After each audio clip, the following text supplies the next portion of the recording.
I think sometimes when you're younger, you don't always realize or appreciate necessarily where you're from. Does that make sense? Yeah, I feel like absolutely. I feel like I mean, for my personality, I think I'm always curious, and I want to know, and I just want to explore different places and be in different places. So, but I think it's very important to know where you're from, basically, Yeah. and it keeps you grounded, I think, you know.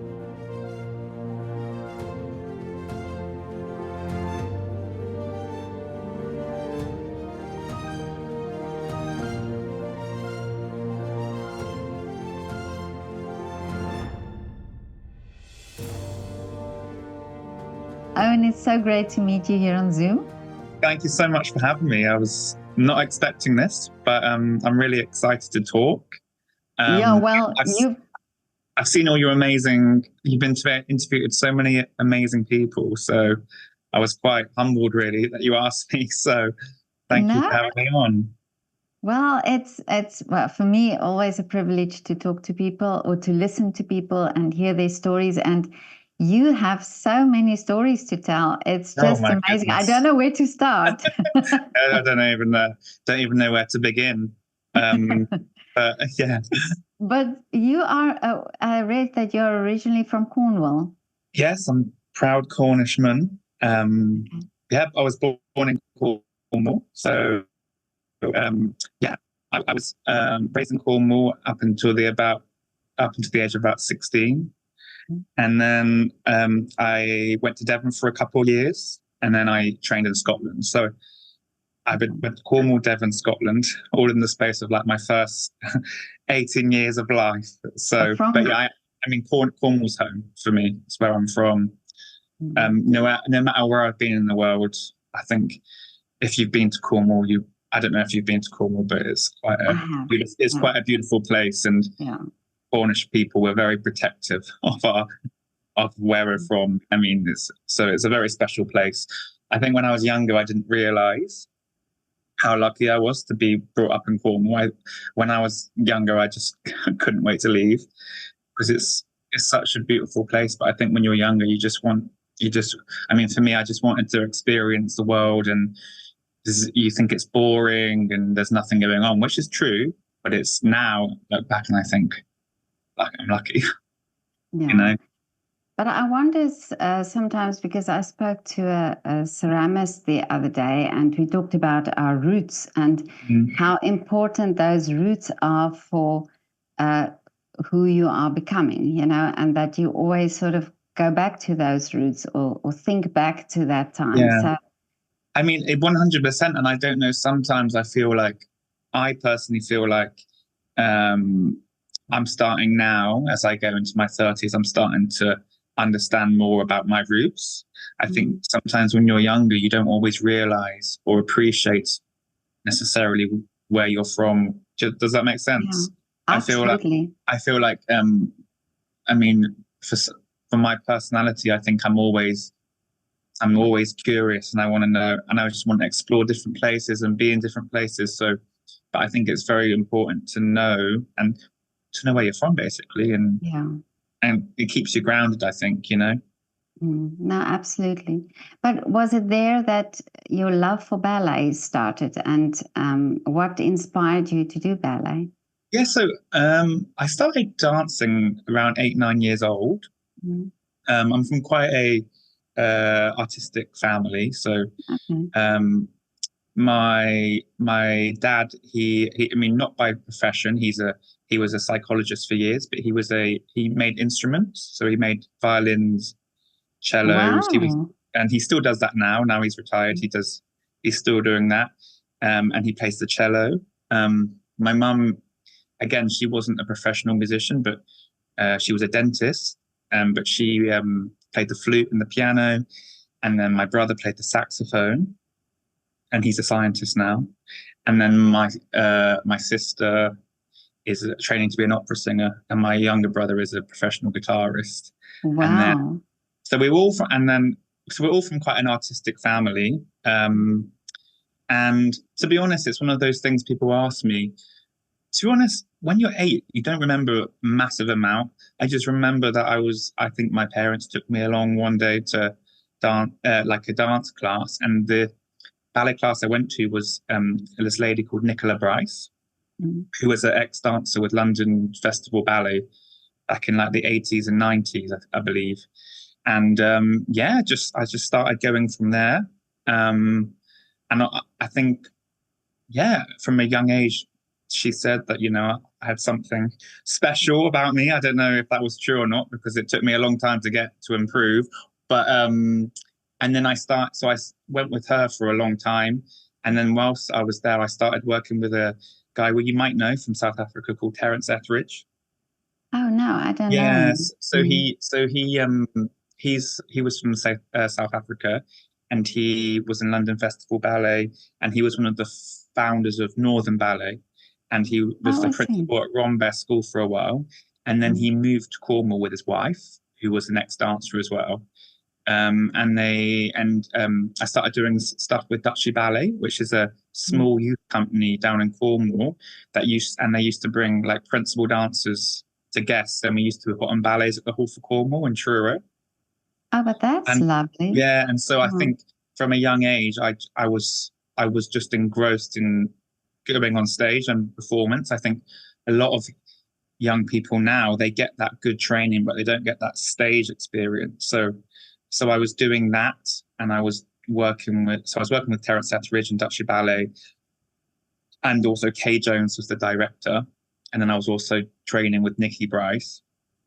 But what was that still at a young age then? Yeah, so but like probably between like when I started 8, yeah, like I was just doing it dancing for the first couple of years, quite just like once or twice, and then as I went into my teenage years, I started doing more and more and more. So I was involved in Cornwall Youth Dance Company, and National Youth Ballet up in London. So I used to go up there every summer. And then I started training in Devon at this school called Totnes School of Dance, which was a part-time school, but they had fantastic training, and loads of their students have gone on to train in ballet schools, musical theatre schools. But I would say, though, my early teens, even though I loved to dance, I had so many other interests, and I still do now. So I also loved athletics. So I was a cross country runner, and I took that quite seriously. Like I was competing nationally across the country. I was running for it. So I was doing that. I was third in the Southwest at one point, 13, 14 years Wow. old. And so that was quite a big part of my life. I was playing the violin to quite a good level as well as dancing. And just also, I went through a stage where I actually just was a bit of just a typical teenager, wanted to go out with his mates and just be a bit of a tearaway, really. And it wasn't until about 14, 15 where it was like, well, if I want to do this seriously, I need to make some choices and kind of knuckle down.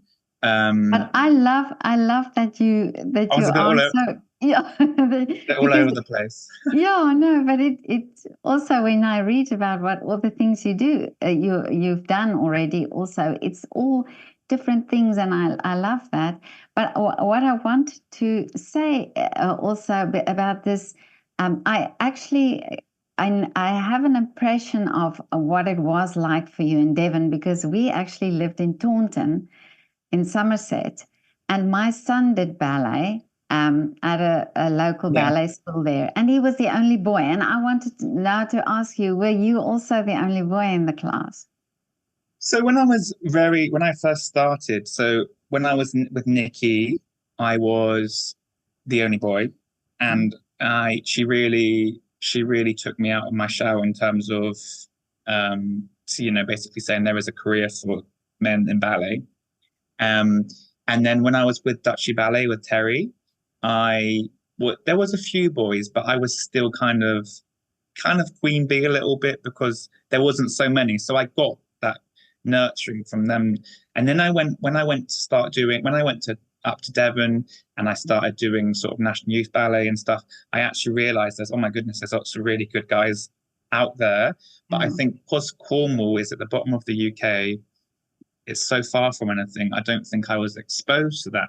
So I think when I was younger, it was still quite odd for a male to be doing ballet. I think we still hadn't, I think, because I'm kind of 1994 sort of generation. So ballet was still kind of becoming, it's now really good for, I think, for men to be dancing.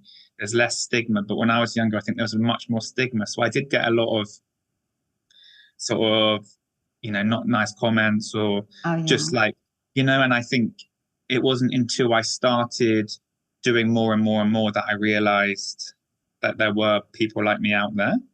It just took a while. And still to this day, if I speak to a person away from this world, most people aren't sort of nasty, but they're like, oh, you're a dancer. Like, it's still quite, because what we do is completely like, to most people, they can't get their head around. It's kind of an insane life we lead, it's not. And I think a lot of people now are more, they're fascinated by it, which I don't blame them. It's like when I look at, I don't know, I speak to someone who's a brain surgeon, I can't get my head around it. Like you go into people's brain for a living. Like, it's the same sort of thing, I think. It's like, you're crazy what you do, because we are. Yeah. So, but you've also just proven that, the world of dance is so vast. I mean, there's so many things you can do. So 100%. you are, yeah. So, but tell me about okay, you went from Cornwall to Devon. So, how did you end up in a professional company? Yeah, so basically, I did a lot. So I did my A levels in Devon. So I didn't actually go away at 16. Okay. So I was training quite seriously between 16 to 18, but I wasn't at a professional. I was kind of training vocationally, but not in an institutional setting, if that makes sense. So I did my A levels and I was training, and then I went off to Scotland, like 17, 18. And I went to a school now that's shut down now. You might have heard it. I went to a place called Ballet West up in Scotland.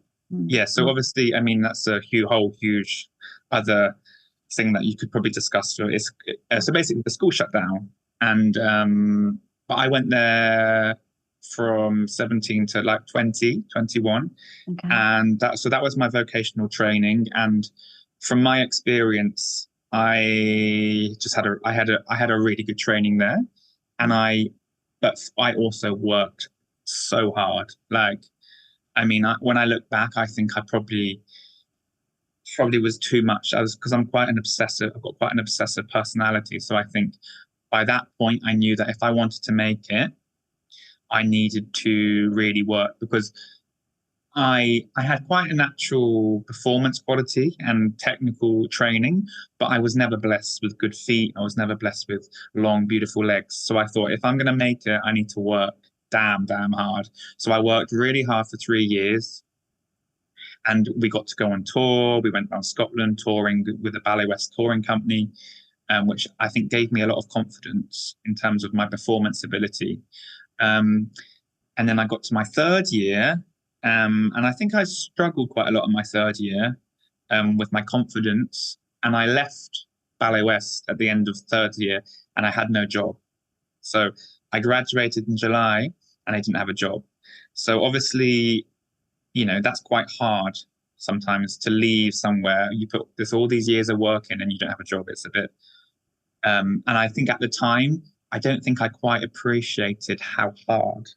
I don't think I appreciated how competitive it was. So I think I was very hard on myself at the time. So that summer, I didn't have a lot of confidence. But I still got myself to auditions, and I took myself to London and and then it was like September, and I hadn't got a contract with a ballet company, and I was just taking class at Dance Works in Bond Street, and someone said to me, "Oh, there's an audition upstairs," and I was having a really bad day. Like, I was really just not in the right headspace. I was like questioning, like, what am I going to, like, have I made the right choice? choice. And I went up to this audition, and it was Liam Scarlett auditioning for the Nutcracker on the Four Realms, which is a movie, Disney movie, which was in the cinemas in the last few years. And I just asked if I could join in, and then got to the end of the audition, and the next day I got the job. So I was so I landed my first, like, I went from having absolutely nothing, just feeling completely just kind of flat and like just lost about where to go with my life, basically. And I got this job. And I worked in that for 3 months. And I think I was so lucky, because I think a lot of grads, often they'll go into really good jobs later in their careers, and often the first few years, some of them really struggle, or they take on contracts that are perhaps, debatable in terms of, the working conditions financially. And I think I was very lucky but this was a catalyst for the fact that I think beyond this contract, I was very open to things. So I did this job for 3 months, and I worked with the most amazing people, like some of the nicest, most talented people I've ever met. And I worked with like Misty Copeland, Keira Knightley, Dame Helen Mirren, and I worked alongside Liam Scarlett, and just I had a really good time. So I did that for 3 months, and then I went to Bulgaria in the January of that year to join the State Opera Varna Ballet Company. And I think everything happened for a reason, because I think, I think I needed that confidence boost. And I think if I had graduated with a job, I think I would have gone into a company, and I think I would have had a really low self-esteem. And, as you know, starting in a ballet company with low self-esteem is not a good takeoff for your career, because you're starting at the bottom again. You'll see. So, I worked in Bulgaria, in Varna, which is a beautiful town. Not town, it's kind of a town/city, down by the coast in Bulgaria. Really beautiful, nice little city. And I look back, and at the time when I joined it, in my head, I thought, I'm just going to do this for a while, just to get this on my CV. And I look back now, and I don't think I appreciate it. I had a really fun time there. It was a really small company.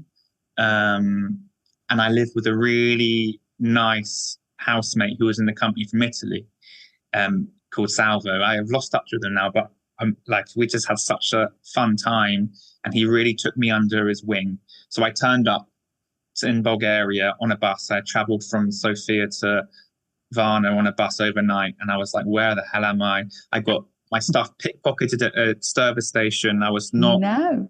Yeah, it was all a bit like crazy. And then I arrived that morning to go to class that day and go into a rehearsal, because they wanted me to do a performance that night, because one of the boys had gone down. So it was all mental. And this guy Salvo took me under his wing, and I look back, and it was crazy to think, like, they used to pay me this is before we left the EU, so I could just come into Bulgaria on a passport. And at the time, they set me up a bank account eventually, but the first 2-3 weeks, they were paying me a whole lump salary in cash. And I didn't, not many people at the time, not many people could speak much English. And obviously I didn't know Bulgarian. So I used to go every Friday to the office to collect my salary from this lovely lady who couldn't speak a word of English. And she used to just give me a wad of cash. And I look back and I think, I just had I was like 20, 21, and I was just living my best life. We were doing loads of different ballets where I was getting really good opportunities to do really good roles, because there wasn't very many men. When we were not performing, we used to be part of the opera. So we used to be extras for the opera. We used to do little musicals, because it was like a small town opera in Bulgaria. So, and then we just used to have a great time after performances, because we were young. We didn't have responsibilities to pay your mortgage or this and that. So you just had a great time. I just had a great time, really. And I look back and I didn't appreciate it. And then what happened was we went on tour to Europe. So we went on a bus from Varna And we were performing an opera in Antwerp. We were doing Aida, Franco Dragon's Aida. So we traveled on a bus from Bulgaria all the way through Serbia, Hungary, Czech Republic, Austria, Germany. And at the time, I complained, like, because as dancers, I think we quite enjoy complaining about we're complaining. But I look back and think, oh my goodness, I saw the whole of Europe on a bus and I didn't appreciate it because I think when I was younger, I was so hungry and I was so. I think it's in my personality anyway. I'm always like, what's next? What's next? I want more. I want more. I want more. And I look back and I think that was an experience I can tell my grandkids one day. Yeah. And then I saw the whole of Europe on a bus. And then, so that's why I was there. And then. And you got paid for it as well. I got paid for it. And and it was so nice. Like a lot of the company, there were Bulgarians, there were some Italians, there were some Germans, and some of them couldn't speak English. I was trying to learn Bulgarian. We had this crazy ballet mistress from Russia who used to scream in Russian at us. And at the time, I think I was like, it was all overwhelming. But I look back and I just think, oh my goodness me. Like, I think that set me up a little bit. Just, I could deal with a lot. Tell me if I'm rambling, because I do. No, it's amazing. What an amazing story. And that you can actually look back now and look at it this way, And then so that happened. And then I was starting to feel a little bit like long term, I didn't want to be there. Long term, I just felt like, I think at the time I probably could have stayed another season, but I didn't choose to. And I think in hindsight, I probably should have. So I moved back to the UK and I went for a bit of a period where I was kind of thinking, do I go freelance? Do I reapply for a company next year? And then that's when the freelancing started again. So I'd done this film a year previously. And then I went and auditioned for an opera at the Royal Opera House, just as like at that point, I didn't understand that dancers could be in operas. So I auditioned. So I knew that I thought, this is strange. Like, why would there be dancers in operas?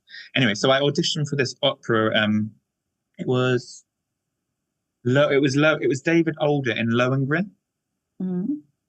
So I auditioned for that, and I did got the job, and so I danced in that production, and then I did another of his production the following. So that was like the autumn.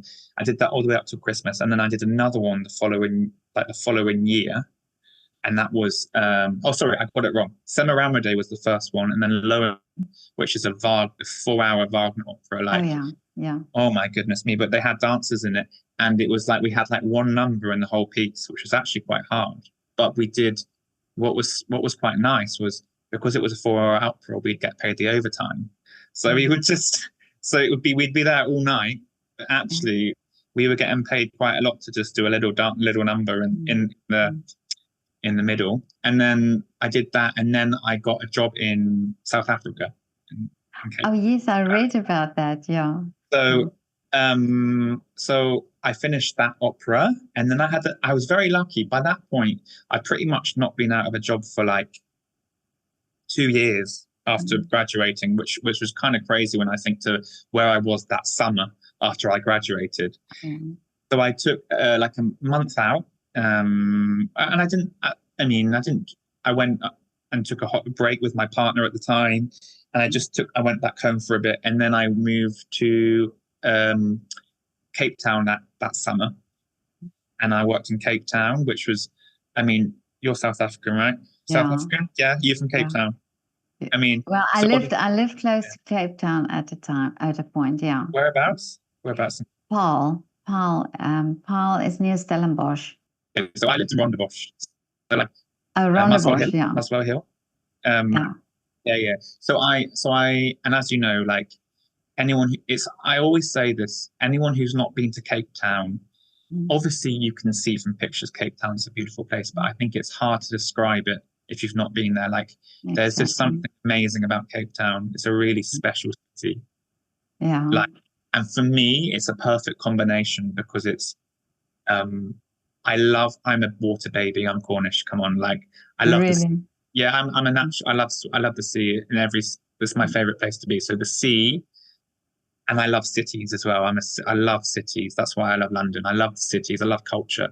So it's a beach and a city all in one. So it was, for me, it was like, that's And you about. could dance as well. And I was going to go on to that. Yeah. So and I was working in a great company, with some fabulous dancers. Again, I mean, a majority of the dancers were South African, but there were a few. There were some Europeans. There was a couple. One was from Britain. One was from Sweden. I'm trying to think who else. Yeah, I was probably one of the few dancers not from South Africa. But we had, again, similar to Bulgaria, but on a little bit of a, without sounding too pretentious, on a little bit more of a, they were a little bit, they've got, so Cape Town City Ballet have got a very good reputation for being, a very good company. And so, I think I had to up my game there because the level was much higher. And I think in that year that I was in London, I was still taking class, and I was still keeping myself going, and I was still working, but I wasn't working at a class, like a real, like a, that level when you're in a classical company, if that makes sense. So I was in good place, but as soon as I was there, I really had to up my game because I was, dancing with people that had been doing, ballets week in, week out by that point. And even though I'd done that a year previously, I think by that point I needed to kind of catch up a little. So the first month or so was quite hard, and I found it quite hard to settle in, not with the work, but just because, as you know, in Cape Town and South Africa, I wasn't used to the kind of the crime and all of those things. I found that quite difficult, I think, at first, and just adapting to, I know, a new way of living. And I think at the time I wasn't that streetwise, and I really had to wise up quite quickly because it's, what I mean? I feel like even, there's crimes in all cities, of course, but I think I think I found that quite difficult at first, and it took me a while.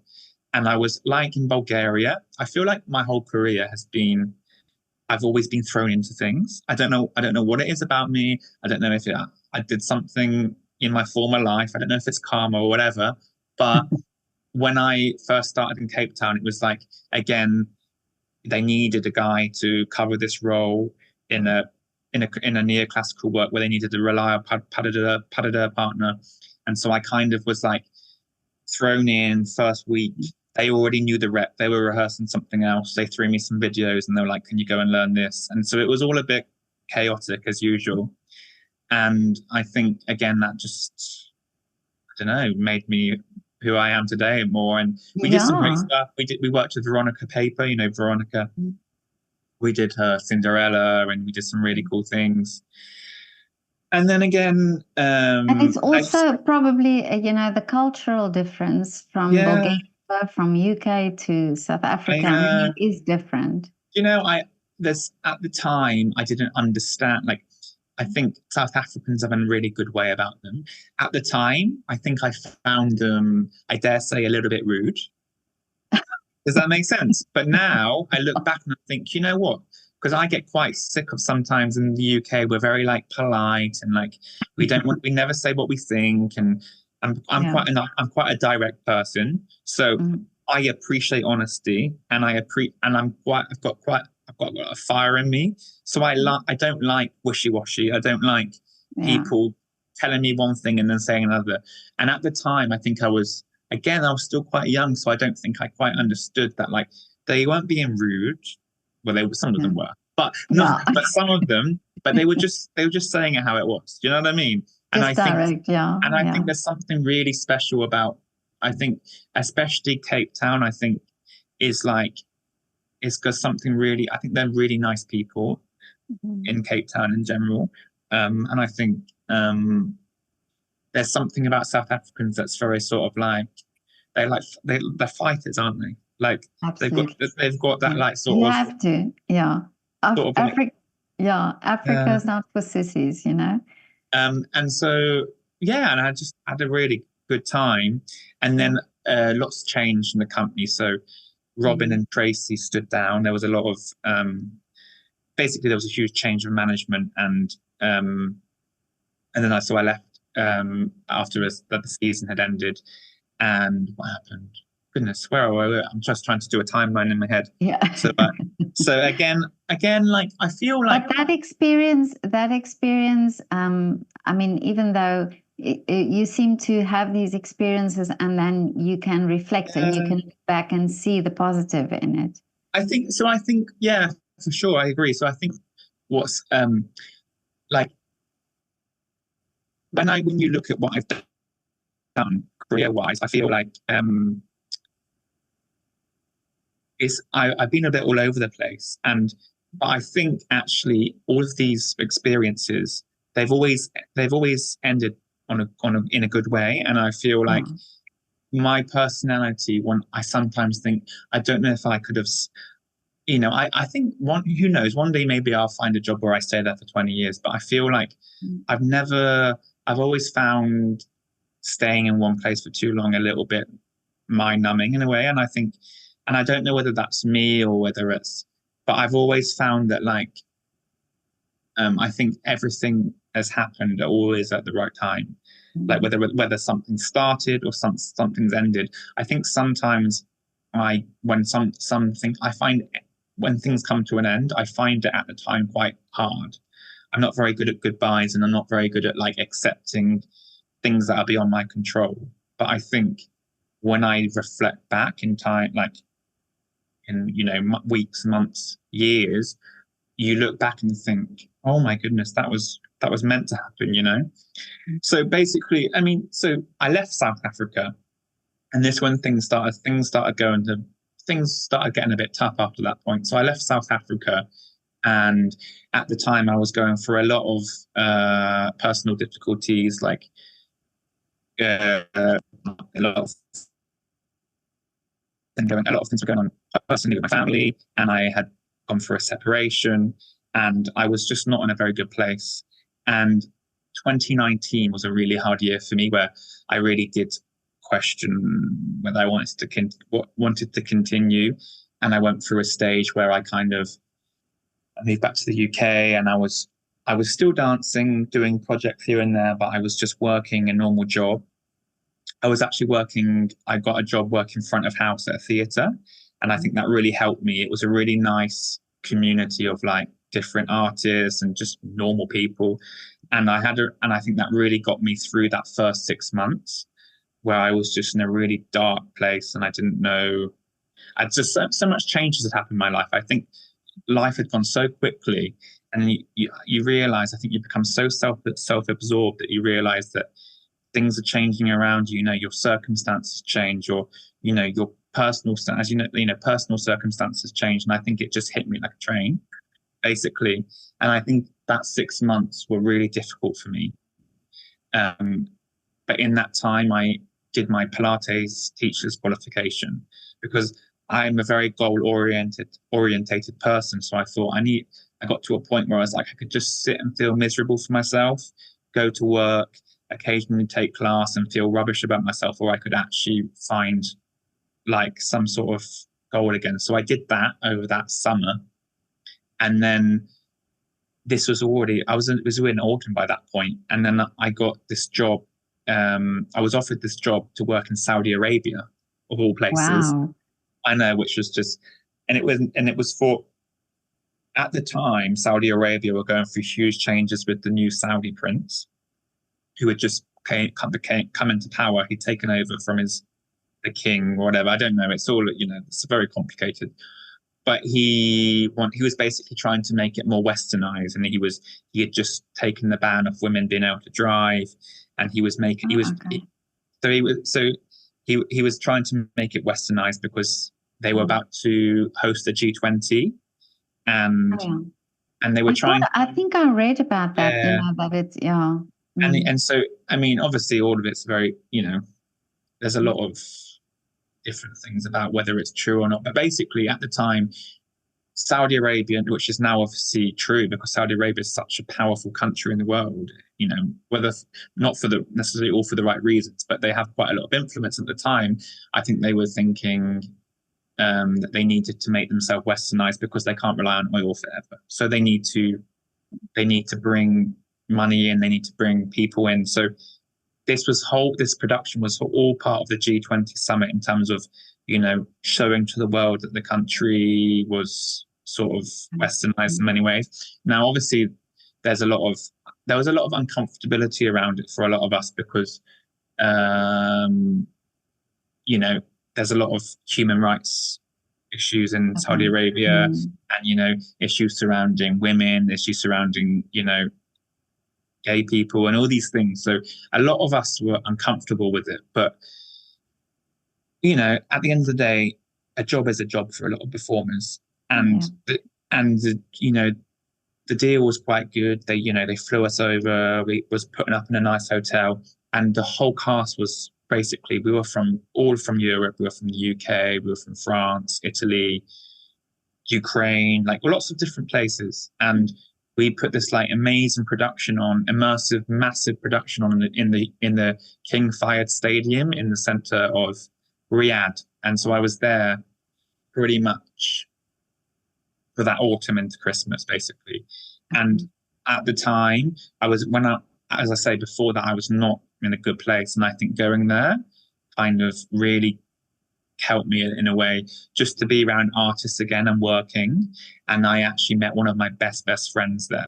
So amazing. It was really good. And it was one of those jobs, but actually the production was really not that hard at all. It was a pretty it was like a nice show. It was incredible. We had circus performers, we had jugglers, we had dancers, we had like horse people. Like it was really cool.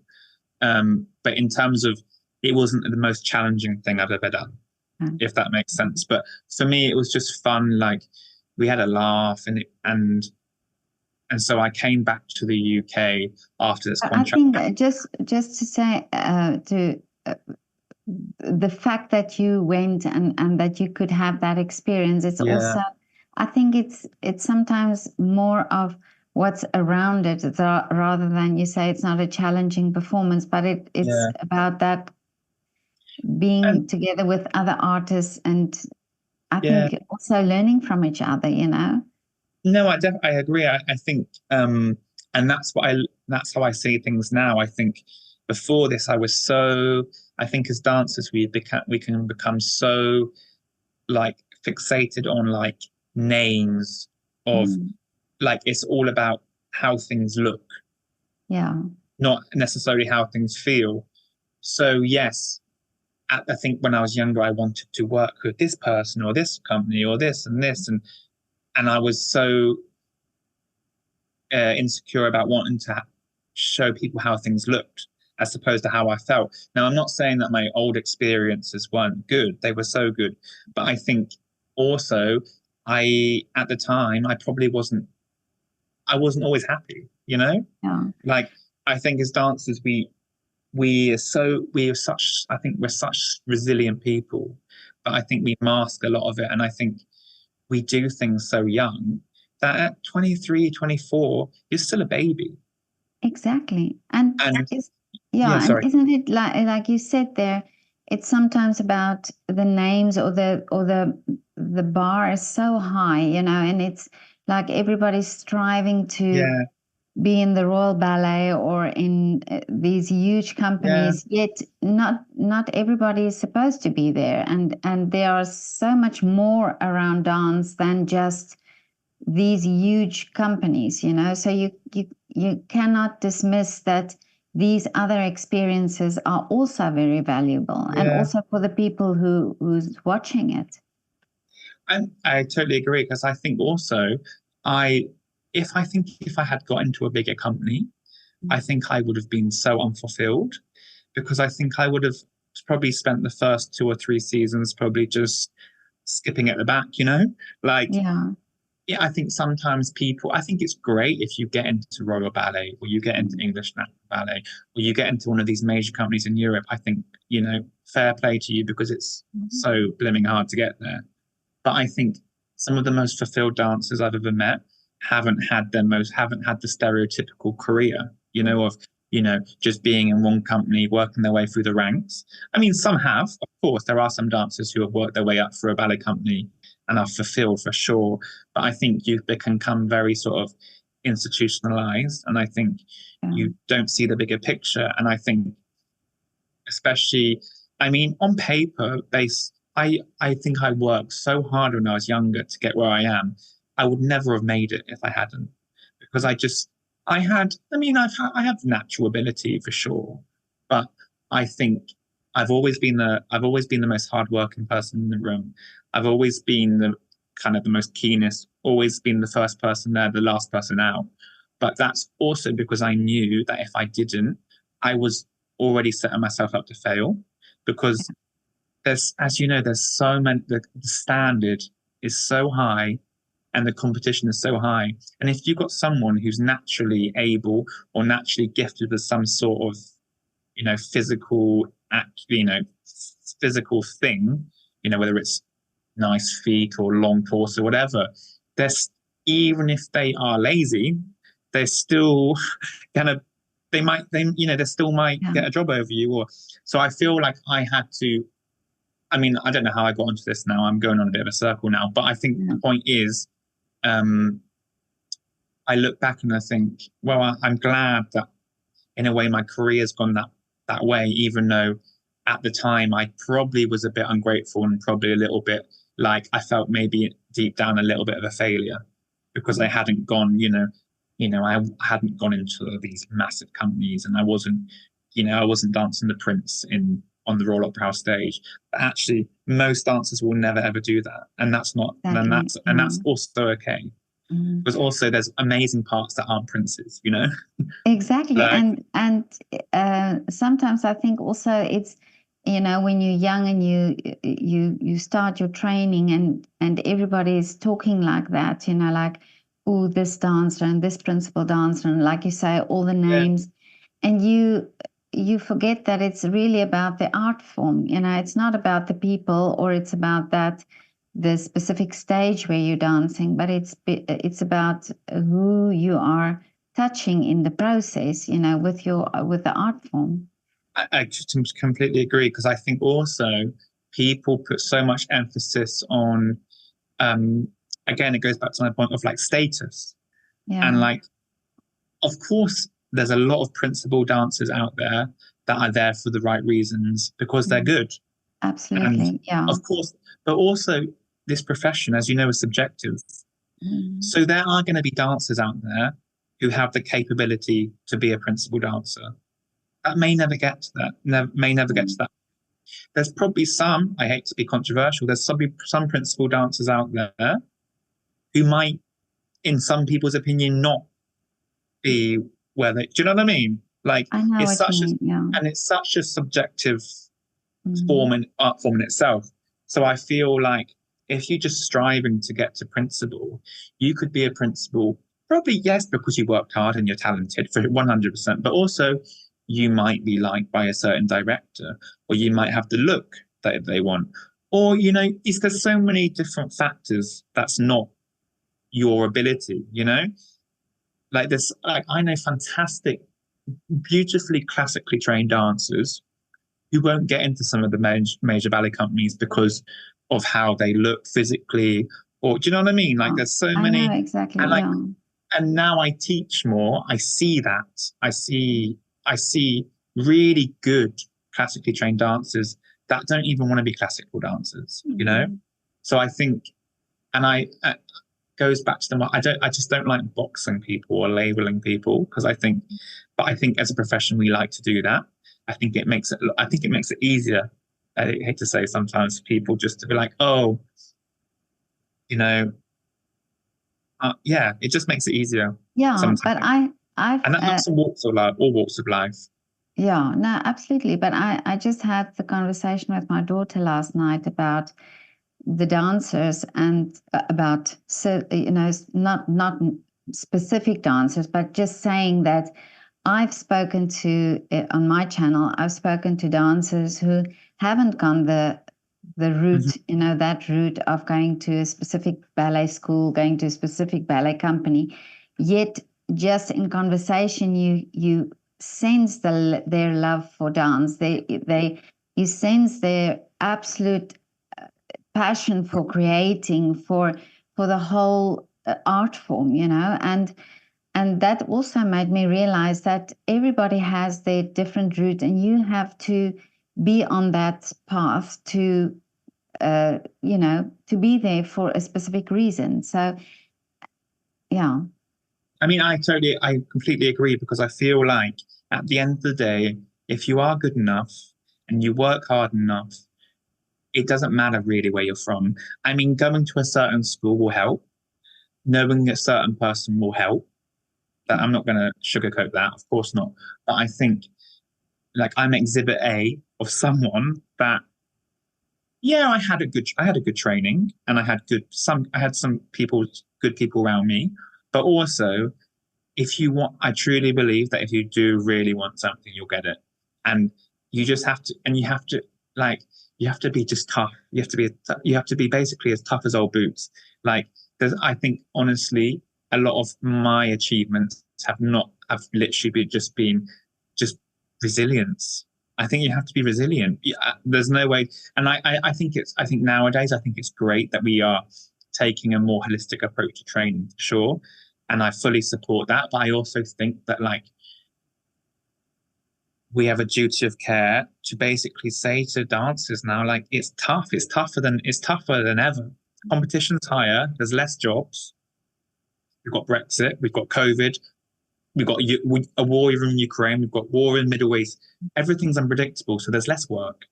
And I think we have a duty to basically give them the tools to be resilient, because at the end of the day, we can change the industry all we want and make it a nicer, more compassionate place. But you basically have to be tough. It's like sport. Yeah. At the end of the day, you can get all the sports psychology in the world, but at the end of the day, if you want something, you just have to basically be as hard as nails. And this is when I sound really cutthroat, but I think you have to. And that's not to say that, I think it's hard, because it's such a mental game, this profession. And we all have weak moments. Like, we have weak moments where we don't believe in ourselves, and we have weak moments where we just, like, you can't always be strong and you can't always be tough. I'm also an example of someone that I try and always show that I'm tough, but we all have those moments of complete, sort of failure, where we just think, I don't want to be tough. I just want to be normal, Yeah. But at the time when you're trying to get these things, you have to be, and it's just one of the tough parts of the profession, I think. But yeah, I don't know how I got onto that. I go on tangents, but but I saw also you've done a lot, like you say, Pilates and other training, where it's really about the care, taking care of dancers. So, and this is I think in these times, it's very, very important that we also realize that dancers are not machines, that their bodies need that, and that they need that, also the knowledge to know how to care for their bodies. So, I mean, I think this leads me on to, you've completely kind of started off all the things that are churning away in my brain. Basically, so going on, because I want to talk about the teaching side of things. Yeah. If that's all right. So basically, what happened is, when I came back from the Middle East, I was all like ready to go for what's next, and then COVID happened. So I came back to the Middle East, and then 2 months later, COVID happened. We went into lockdown. So that really made me kind of take a step back, and I completely stopped, and I went and got a normal job. I worked in Sainsbury's for 3 months, and I worked at a food bank, because at the time the supermarkets were desperate for staff, because no one was leaving their homes. And I thought, so I did that, and I worked in a food bank, and then I got I needed a change. So I moved to the Isles of Scilly, which are the islands off the coast of Cornwall. And that's when it was just so nice to be around people that had nothing to do with the art form whatsoever. Yeah. And I stopped, I kept myself fit, but I stopped taking class. I kind of took a step back. And then I came back the following year in 2021. and I did some really nice little tours. I did another opera after COVID, and then I kind of fell into a lot of teaching because work wasn't as, work wasn't as consistent. I think I was just wanting different things, and then I fell into a lot of teaching. So I started covering a lot of ballet classes, professional classes, and then I got into sort of vocational training, and that's where I started working vocationally as a ballet teacher and a Pilates teacher, and I fell into sort of rehab, which was so I started teaching rehabilitation at English National Ballet School. I started off as the Pilates teacher, and I kind of got asked to take on rehab because even though I'm not a qualified physio, I'm not a qualified nutritionist, but I'm a ballet teacher, a dancer, and I teach Pilates, and I think I had that good balance of supporting the physiotherapists who had all the anatomical knowledge, and I had the understanding of what dancers need to get back. So I kind of did a lot of the rehab, and I think that's where I kind of fell in love with teaching. So it was just so fulfilling to see kind of dancers, like students, come from absolutely like the worst of the worst, whether they had fractures or all sorts, and like just seeing them come from like their first plie facing the bar to like seeing them on stage in the summer showcase was like. And like, I think with that job, I think it was so fulfilling. Like, I think with my job, I think all the teachers do a fantastic job, like the main ballet teachers, the main contemporary teachers. But I think with my job, it was such a personalized thing in a way, because at the time, like probably goes back to my theme before, in my head, I was like, I want to be a ballet teacher. Like, I want to be a full-time ballet teacher somewhere. But actually, again, what I realized with this was that it was actually one of the most fulfilling things I've done in my career. Really? And it completely changed what I wanted going forward. To this day, I still question, what I want long term, but I think just it was like that job was I became so engrossed in the job because it was like these students were like my mission to get them really in a good place, because amazing. Also at 16, 17, 18, you're at a ballet school and you're injured. You're quite vulnerable, Exactly. You're in a very vulnerable place. And I think just seeing them progress and sort of, just I don't know, I like to feel useful.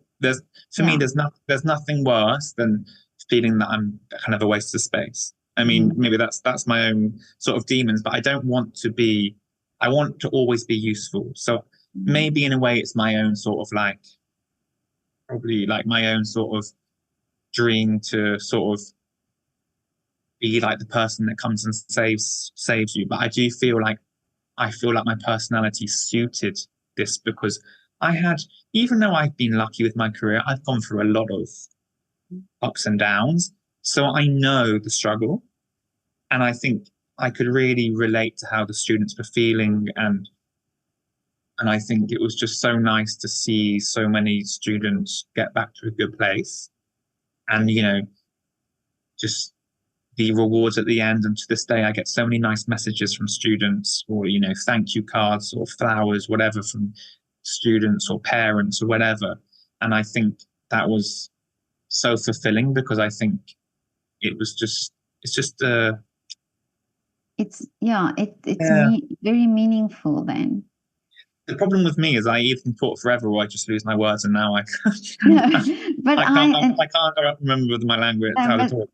My daughter started her ballet career, and then after the first season, she had a major injury, and for a year she couldn't dance. And I remember at that age what a terrible thing it was for her mentally, and this is what you're saying now, is that you've had hard times, so you can, because it is about the injury, but it's also getting them mentally also, stronger, so that they can overcome this.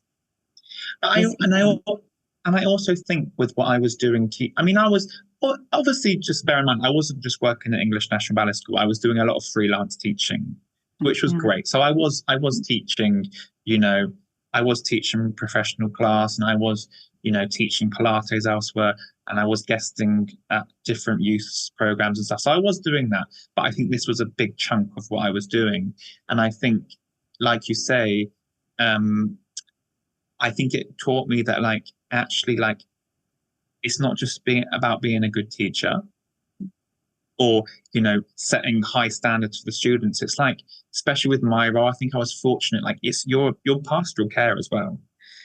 and Exactly. and I think I am good with young people, because I think I'm hopefully, I'm still quite young, but I've got quite a young mindset in how I see things. So I sometimes I like how young people think and approach things. They're very honest, and they're very sort of like, I think they're a lot more attuned with themselves than adults past a certain age, if that makes sense. Like, I Yeah. feel like Yeah. as we go through adulthood, we become quite hardened and sort of, I don't Yeah. know, we just go through life, and we lose that sort of innocence, don't we? Mm. And I think that when you like, I think with the young people that I was coming back from injury, or even when I was teaching Pilates to a whole year group, I think you I became it became important for me not just to care about what I was teaching, or the Mm. standard of what I was teaching, or what they were achieving, but actually, like how are you all, like, Exactly. and like, Yeah. also, obviously you kept that boundary of teacher student, because you Mm. obviously have to, but it's also, but like, actually, like, oh, did you have a good weekend, or like, Yeah. Mm. like what's going on, like, has there been, is everything Mm. right, has there been an argument in the group or something, like, I think you become like, I think I enjoy that pastoral side of it, because I just think, um I like to think I'm quite a well-rounded person, as in that I know, like, I love what I do isn't very important to me, but I know that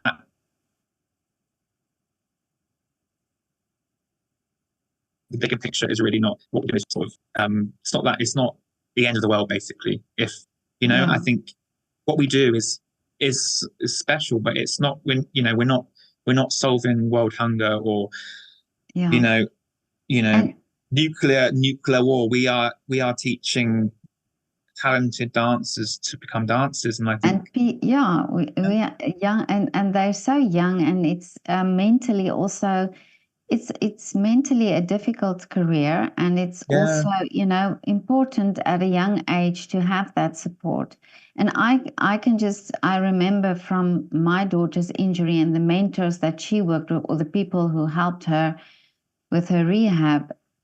She got so much from them that she took that with her in her career further on. And so the work that you're doing is so important, because you are basically equipping them. Is that yeah, the word? Equipping them with yeah. mental strength, to carry on. I agree. Because I think also, like, as you say, we were so young. Yeah. Like, even though as dancers, I think we constantly think we're older. Like, do Mm. you know what I mean? We constantly feel that we're older than we are. But like, 16 to 19, you're a baby. Like, Yeah.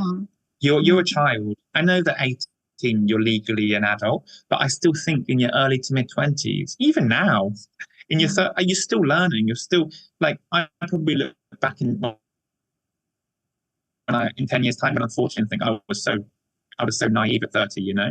Like, and I think that it's, when you look at what us dancers go through, we're training in such a hard profession, and at 16 to 19, you're still a kid, and you're Exactly. still growing up. And I feel like, Mm. uh, and I think that how I approach my teaching now is, I just want to be real.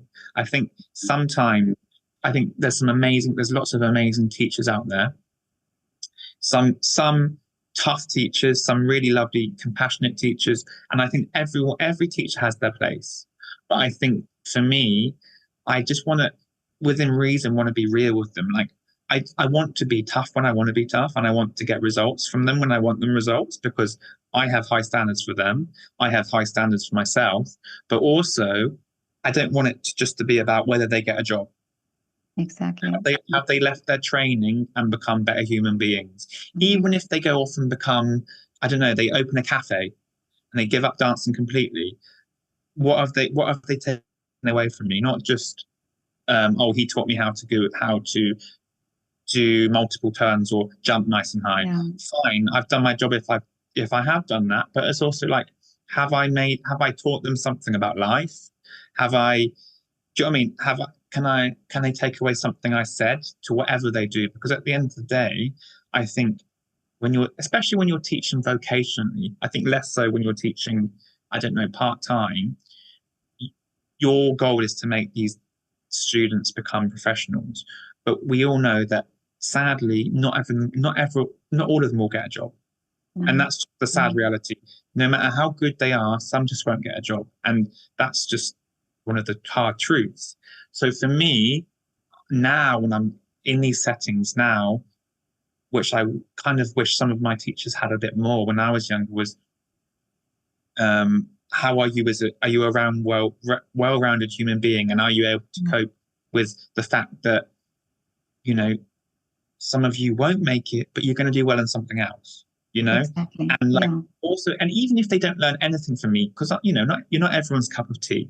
Some people like you, some people won't. So even if I teach them nothing, they learn nothing from me, maybe there was something I said that was funny, or maybe there was some words of wisdom that I gave them that one day they're going to need. And then at least I've done my job, even if they think I'm a useless teacher. Do you know what I mean? I know exactly what you mean. And I so think it's wonderful, because it's like you say, you know, you need to, it's not just about getting the technique right. It's also about building the self-esteem, or making them feel that they are worth doing what they're doing, you know. And I think sometimes that I understand ballet training needs to be very tough and you know, to the point. But I sometimes, when I talk to musicians, for example, sometimes you hear how they talk about their teachers and how these teachers motivated them, or how these teachers supported them in their careers. And I think it's so wonderful, because that builds that artist. You know, it builds the person who's pursuing the art form. And I think we have to always understand that it's about an art form. It's not about being the best, or being whose leg is the highest, or whom, you know, who does the most turns. It's about who's really into you know, appreciating and doing this art form. Yeah, for sure. And I think also, I've had a brain freeze. I had a really good point. I think, like you say, it's about giving them the tools to kind of face life in a way, because there's so much emphasis on like, you know, being the best, achievement. But I think that there's a lot of people that achieve in life who aren't always happy. And I think sometimes when I look back of my achievements, like I probably said earlier, I wasn't always unhappy, but I think I had so much emphasis on achievement. And I'm still into this day like that in a lot of ways, but I'm trying to snap out of it, because I know that even if I get my next dream something tomorrow, I still need to be happy. And I think the world has changed a lot, so that young people now have so much to deal with, I think. And I'm not saying like the older generation had their stuff to deal with. Of every sort of generation has something to deal with. But I think as dancers now, again, it's such a bubble, our world. And I think when we look at just what's going on in the world in general, you know, we have a lot to deal with, whether it's global warming or sort of all the sort of conflicts around the world, or, you know, artificial intelligence, all these kind of scary things that we talk about. And I think, you know, also like from our generation financially, like, you know, a lot of us aren't as financially well off as maybe the former generation, because cost of living and the inflation, and there's so many things that we're having to deal with. And I think for young people now, because we've had COVID, I think people have realized that things aren't as guaranteed as you think.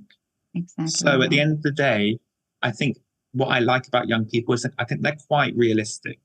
Like, even if they have these dreams and these goals and aspirations, I think a lot of them know that actually, like, all of this can be gone in an instant, because of what we've gone through in the last few years. So I think, in a way, because I think a lot of them do already have these ideas in their head of how the world is, I think it's our duty as teachers to prepare them in all walks of life. In terms of course, I'm not going to teach them about the moon landing, or so there's some things, or there's some things that like need to go to a profession. Like I'm not a counsellor, so if a student is struggling, I'm not going to refer them. I'm not going to be able to be the sort of guru for everything. But I think it's about giving what you can, and when you can't give what you can, sending them somewhere else. Like, for example, when in my rehab role, I could help them with a lot of the physical work. But if there was, ongoing physical things I couldn't answer, I would send them back to the physio. Or like, if there was some technical thing that I didn't know how to teach, maybe I'd refer them to another senior ballet teacher who perhaps had a bit more experience. Do you know what I mean? And I think it's just about knowing. It's also about reading the room and knowing where you can offer things and when you can't. I think often in this profession, everyone's got an ego, and sometimes people are too scared to say they don't know. And I've probably been that person before, where I've kind of claimed I know stuff that I don't, because I'm too scared to let someone know that I actually don't know this. I don't know the answer to this. And I think I've learned now to just kind of be more real about, like, I know what I offer. I know what I know. I've still got a lot to learn. So the stuff that I do know, I'm going to give to you. But the stuff I don't know, I'm not even going to waste your time. Do you know what I mean? And I think that can be across the whole, just not even the dance world, across the whole, anything you do. I think we sometimes people like to claim they know, like, no one's got the answers to everything. That's more of the story. No one's got the answers to everything. Even someone that's been around for 50 years, I'm sure there's stuff they don't know. 50 years in the profession, there's stuff you can learn from everyone. You can learn from the younger generation, you can learn from the older generation, you can learn from the people in your generation. And I think generally we can learn from each other, and I think it can be less of a competition. Because at the end of it's such a hard profession as it is. Why are we trying to outdo each other? Exactly. And as you know, that also happens. No, not all the time. Not all the time. There's some great people that are supportive, but there's also a lot of sort of like, not wanting to give their advice. People not wanting to hand on their knowledge because of egos, or they feel threatened, or I don't know. I think so, and it's. I mean, I think there's a lot of change also in the ballet world, where a lot of people recognize, that the dancers need to be also taken care of, and that that it's not just, they're not just machines, and they have to just be on stage, and and it's like you bring that also now to the young dancers. And I think also I'm a big tennis fan. I love tennis, and I always compare. I love sport in general. I'm a big sports fan, but if you look at a tennis player, when you see, okay, let's take someone like Novak Djokovic or Roger Federer, for example. Did they win that Grand Slam by themselves? Absolutely not. Like, of course, their talent got them to there, and that determination, but they have a whole team around them. They have a physio, they have their coaches, they have their physical trainers, they have their agents, they have their, sort of, they have a manager to sort of pay for that, sort their flights out. They have, the long-suffering wife or partner sitting. Like, there's so many things that go into that, and dancing's the same. Like, I just think it's virtually impossible to make it in this profession without some sort of backing. You can't do it alone. You literally can't. It's too hard. And I think the problem is, because ballet or dance in general is obviously an art form, which it is an art form, but also we are athletes. Like, we pound our body and our minds. I often think physically, because if you're well trained, your body can cope with a lot. But mentally, if you're struggling, it's just a no-go. Like, you're not gonna get the results. And I think the problem is with art ballet sometimes, I think in sport, if you put the work in and you have the right backing, you might not get the results straight away, but you do get the results. I think with dancing, you can have the right backing and put the work in, but sometimes you just need to be right place, right time, a bit of luck, maybe knowing that one person, not all the time, but I think until you get to that point, you need that backing, because you also need to continue keeping yourself fit and mentally being resilient. So I think, and I think it's kind of wild in a way that it's taking till 2024 for like the dance world to be like, because we are still 20, 30 years behind sport, in my opinion. Like, I think there's a lot of really good things happening in a lot of institutions, but we're still so far off. But it's like, and so far off. Like, and to me, I think it's disappointing, to be honest with you right now, because I think, like, come on, like, I know that we have to preserve ballet as a art form and its amazing history, but also, like, I think there's so many dancers that fall by the wayside because mentally or physically they can't cope.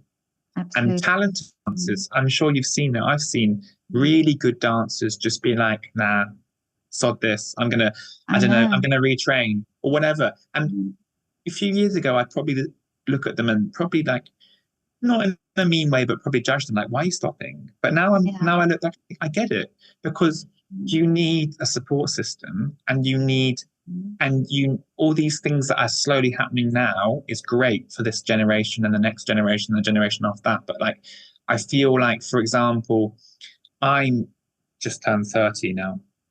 And I've been lucky in a lot of ways, but I think to myself, if I was trained now, would my career take me in this direction? Or maybe I wouldn't be teaching at this point. Maybe I would have the longevity and there would be more systems in place for dancers to continue longer. I'm not saying, like, but a lot of what I'm doing now is my choice and what I want. I also think that, like, as you get older, it becomes harder unless you're really established somewhere. So there's lots of mid-career artists now. I've met a lot of mid-career artists now who are about my age who really struggle.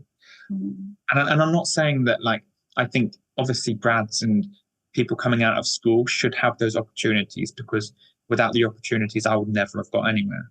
I think it's important, but I think there's a lot of mid-career artists that really struggle if they don't have that. If a lot of it's financial, I think also.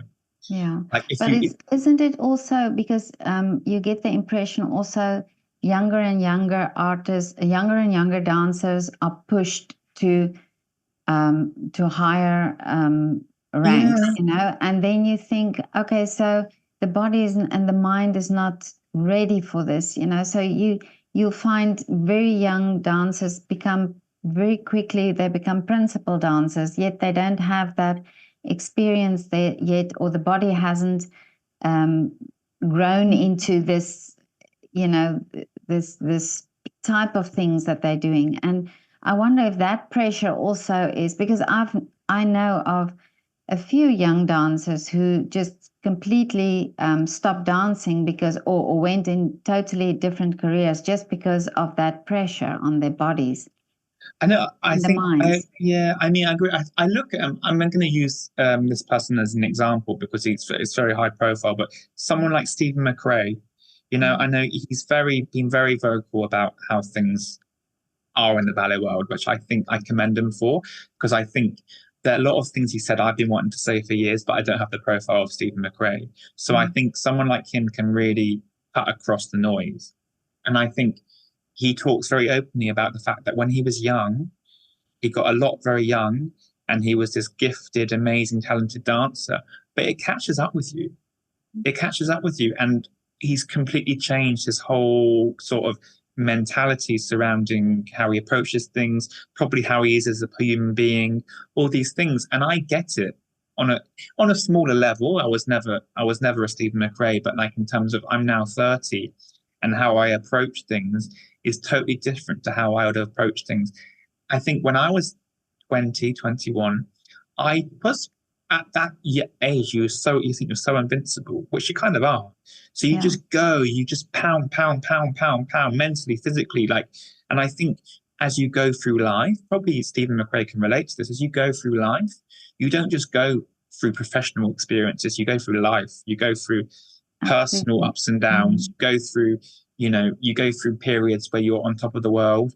You go through periods where you're in really dark places. And I think it gets to a point, and this is why I think it's sad that the industry needs to improve, is the point that like it's great that young artists are getting opportunities, but no one sees the bigger picture.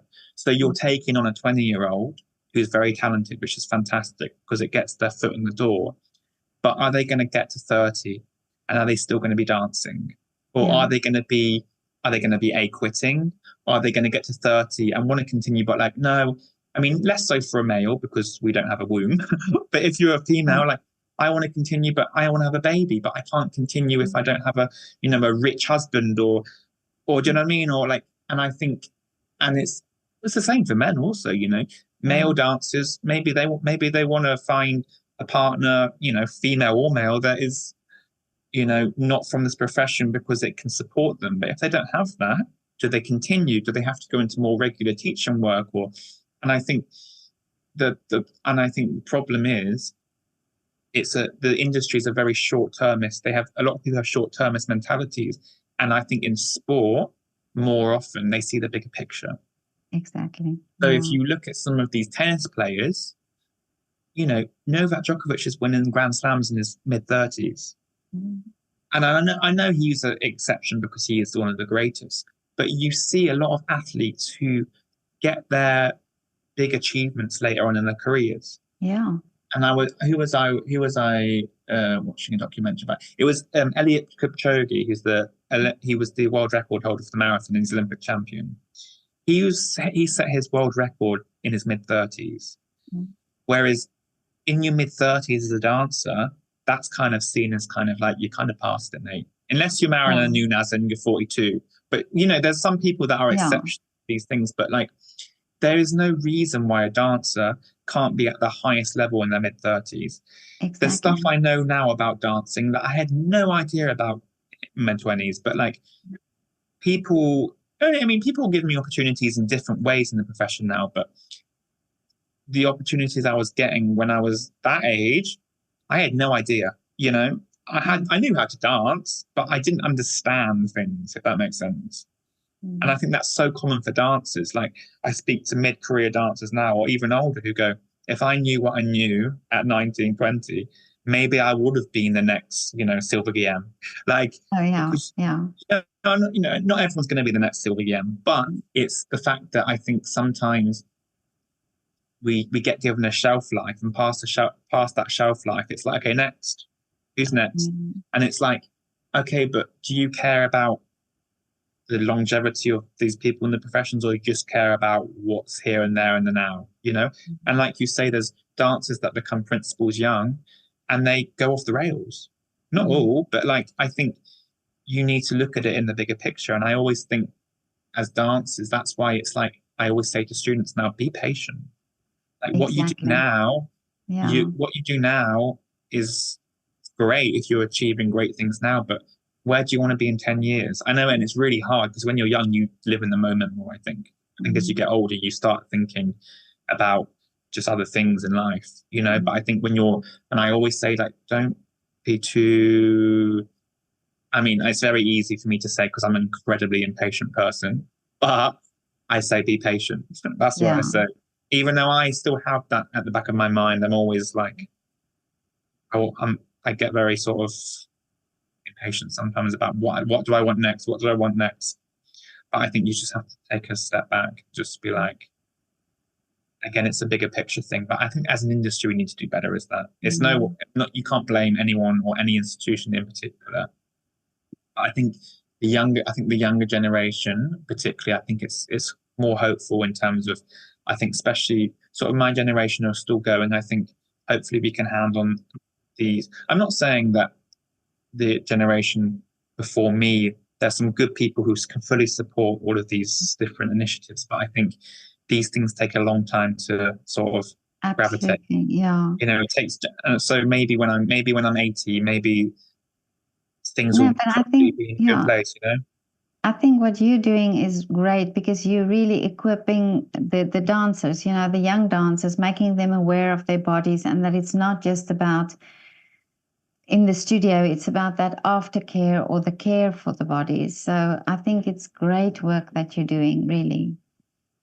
I mean, yeah, it's nice to hear. Like, I think I always give myself enough credit, really. I think, but because at the end of the day, this goes back to my point of just being realistic. Like, at the end of the day, I am just doing my job. I'm not saying that, you should acknowledge the good things you do as people, but I think sometimes, like, I'm doing my job. Making a difference, and I think this is a societal thing, but I think a job is a job at the end of the day, whether you're, an artistic director or you're the company cleaner, you can do a good job. You either do a good job or a bad job. And I always say, don't get to say to people and I like to think in myself, I'm not like that, but just do every single job you do with pride, because I've done a lot of non-dance related jobs or jobs where I've been like, oh, I hate doing this. But at the end of the day,